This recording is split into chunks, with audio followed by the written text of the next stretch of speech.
Hey guys, it's Karen. My Christmas tree is up and I am not even sorry about it. Here are the next nonfiction books that are on my red bookshelf.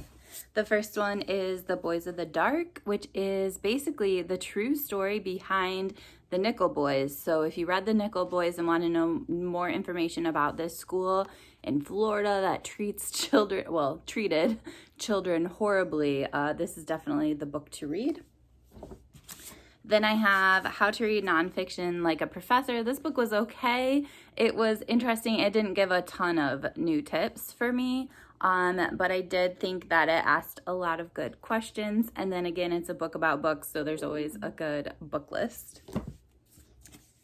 Being Mortal. This one made me ugly cry. Let me just make sure. Oh, no, sorry. Just kidding. This one did not make me ugly cry. I was thinking of a different book. But this is definitely interesting on end-of-life medical care and how it's not something that's openly discussed a ton, and how doctors need to be better about just being upfront, open with people, and how people need to be able to ask those questions too. And yeah, it was really, really, really interesting. Then I have The Runner's Handbook, which I always want to be a runner, and I keep getting injured every single time I try, so maybe I'll try again. But this has lots of good training plans, like for running and walking and stuff. Then we have The Killers of the Flower Moon, The Osage Murders, and the Birth of the FBI.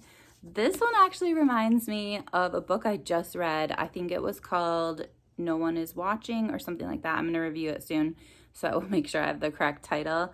But basically, it is all these Native American people keep getting murdered, and no one does anything. And yeah, super good. Then I have The Events of October by Gail Griffin. This is about a murder-suicide on a small liberal arts college campus that is about an hour from my house. And it's horrible. It's true. Obviously, I keep saying that. This is a nonfiction video.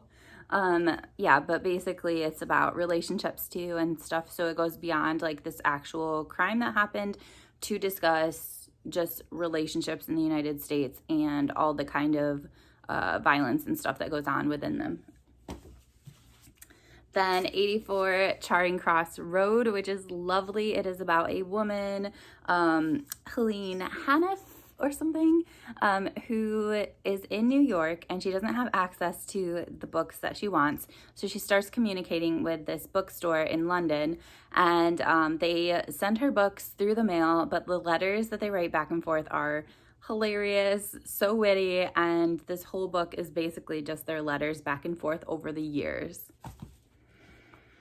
Then Heal Your Body by Louise Hay. This is really interesting about different medical conditions and what they could be caused by, like within your emotions and stuff like that.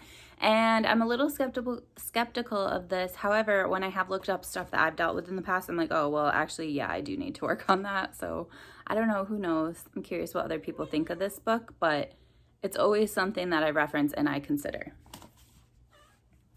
Then I have Sacagawea, Guide and Interpreter of Lewis and Clark by Grace Raymond Hebard. And she's been doing really well with the tree, but apparently right now she's struggling. This is basically one of the books that, what's the author's name? Anna Lee Waldo used for her huge novel about Sacagawea. And so this has a lot of really interesting facts. And yeah, I was trying to find out more information about my family by reading this book. And finally, Light on Yoga. I've heard a lot of very concerning things about the author. So, I'm going to have to research that more, but this is just kind of an intro to yoga, I feel like. It goes over all the poses, but more importantly, I feel like it kind of covers like the more spiritual aspects of yoga. So those are the next 10 books on my list. I think I have a few more of these videos to do and I will be done. The last author was I, and they're alphabetical, so getting closer. I hope you guys have an amazing day. I'm curious if you guys have put up your Christmas trees yet. And yeah, I'll see you later. Bye.